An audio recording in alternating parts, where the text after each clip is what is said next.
안녕하세요. 저는 5월 초부터 D랩에서 공부하기 시작해서 수능에서 괜찮게 성적을 받아서 서울대학교 재료공학부에 26학번으로 입학하게 된 김진석이라고 합니다.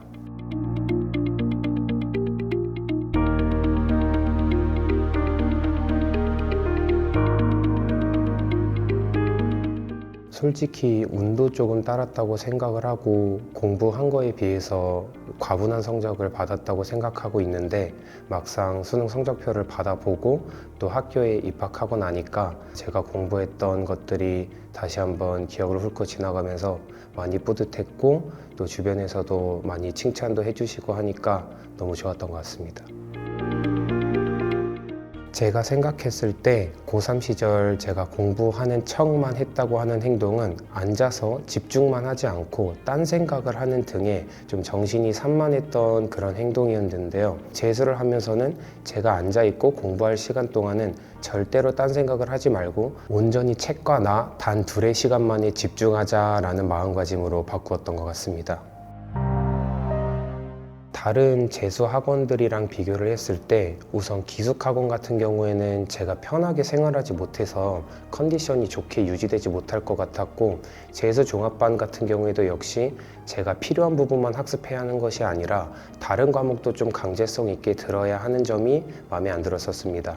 또 동네 스터디 카페 같은 경우에는 완전히 제 자율에 맡겨지다 보니까 스스로 좀 나태해질 것 같아서 최종적으로 선택한 게 독학 재수학원이었습니다. 처음에는 지인의 추천으로 같이 다녔었는데 막상 가보니까 시설도 굉장히 깔끔하고 관리 시스템도 체계적으로 잘 되어 있는 것 같아서 가볍게 시작했는데 거기서 마무리까지 같이 하게 된 것 같습니다. 우선 더 프리미엄 모의고사가 재원생한테 무료로 응시할 수 있게 해주는 게 가장 좋았던 것 같습니다. 왜냐하면 전국적으로 시행하는 모의고사다 보니까 중간중간 제 위치가 어느 정도인지 확인할 수 있었던 점이 가장 좋았던 것 같고, 그 다음에 알루틴이라는 디랩만의 자체적인 프로그램이 있는데 매일매일 국수형 문제들을 조금씩 풀면서 감각을 유지하는 데도 많이 도움이 됐던 것 같습니다. 그리고 대성 패스도 D랩을 다니면은 무료로 제공해서 할 수 있는데, 저 같은 경우에는 미리 그 패스를 구매했었지만 D랩을 다니실 다른 학생분들께서는 먼저 구매하지 않는 것도 좋을 것 같고, 마지막으로 D랩 스토어라는 교재 같은 것을 구매할 수 있는 사이트가 있는데, 저 같은 경우에도 강케이 모의고사 같은 시중에서 구할 수 없는 대성만의 콘텐츠를 구매해서 제 실력을 높이는 데 많이 유용하게 사용했던 것 같습니다.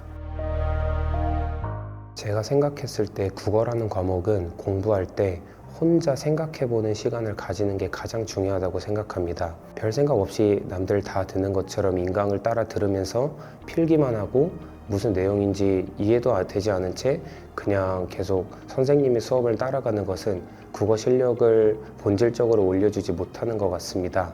저 같은 경우에는 혼자서 인강을 보지 않고 기출 분석을 하면서 매일매일 4시간 이상 국어에 투자하다 보니까 자연스럽게 사고력이 늘어나는 것을 체감하였고, 그게 수능 때까지 계속 유지되어서 결국에 좋은 결과를 받게 될 수 있었던 것 같습니다. 저는 어렸을 때부터 고난이도 문제를 마주하면은 그 문제를 절대 놓지 않고 3시간, 4시간씩 계속 고민하며 혼자 풀어내려는 연습을 많이 해보았었습니다. 그리고 그게 제 수학 실력을 올려준 가장 큰 요인이라고 생각을 하는데요. 그렇게 고득점 라인에 도달한 다음에는 감각을 유지하기 위해서 꾸준히 모의고사를 푸는 정도로 수학 공부를 좀 가볍게 하는 식으로 진행했습니다. 그 과정에서 틀렸던 문제들의 오답과 분석을 꼼꼼하게 하고, 맞았던 문제더라도 제 풀이가 마음에 들지 않거나 다른 좋은 풀이가 궁금했을 때는 답지를 확인하면서 그 방식으로 풀어보는 것 역시 마다하지 않았습니다. 그런 방식으로 1년간 꾸준히 수학 공부를 진행한 결과 고득점을 유지하는 데 성공했습니다. 우선 선택 과목을 변경한 이유는 공부량 때문이었습니다. 물리와 화학을 둘 다 공부하는 것이 제게 많이 부담됐기 때문에 둘 중에 한 과목을 지구과학 원으로 변경해서 다른 과목들에 조금 더 투자를 할 수 있게 했었던 게 제 변경 원인이었고요. 지구과학을 공부할 때 가장 제가 중요하게 여긴 것은 바로 개념 공부입니다. 개념 공부에만 첫 2달을 온전히 투자했고, 그 이후에도 등 하원 시간에 작은 개념서를 꾸준히 정독하며 제가 놓친 것은 없는지, 시험에서 생길 수 있는 실수를 방지하기 위해 최대한 자세하게 공부하는 것을 목표로 학습을 했습니다. 그렇게 개념 정리가 잘 된 후에는 실전 모의고사에만 집중을 했는데요. 매일매일 하루에 2개씩 풀면서 수능 전까지 푼 모의고사의 총 개수가 100회분을 넘어갈 때까지 열심히 학습했습니다. 모의고사로 학습을 하는 중에서도 지엽적인 문제는 최대한 지향하면서 풀려고 했고, 항상 실전 감각을 유지하면서 시간 내에 모든 문제를 안전하고 꼼꼼하게 전부 다 확실히 풀어낼 수 있는가를 기준으로 매일매일 점검하며 학습했던 것 같습니다. 교실 환경이 매우 좋았습니다.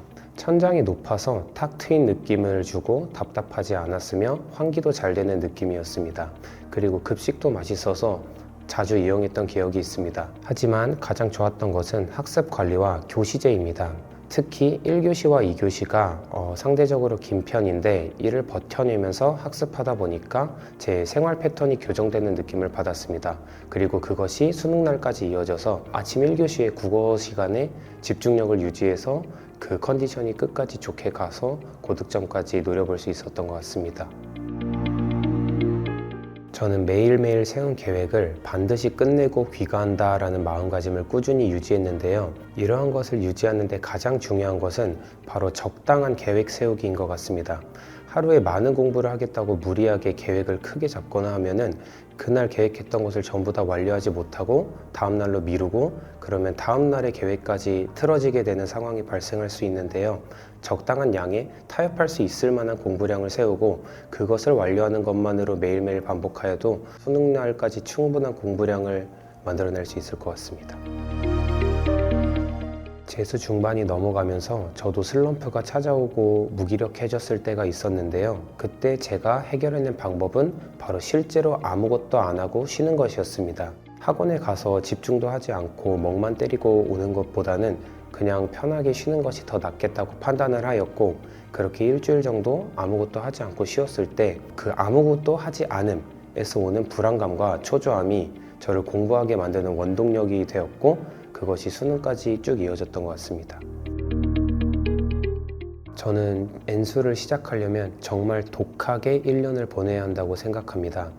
20대 초반이라는 시간은 매우 가치 있는 시간인데 대학교 레벨을 높이기 위해서 그 1년을 투자하는 것은 상당히 기회비용이 큰 행위라고 생각합니다. 하지만 그럼에도 불구하고 N수를 선택하시겠다면 1년간 자신이 가진 모든 것을 불태워서 열심히 공부하셨으면 좋겠습니다. 그렇게 지독하게 1년을 버텨냈을 때 반드시 좋은 결과가 따라올 것이라고 생각합니다. 수험생 여러분들의 좋은 결과가 있기를 응원합니다.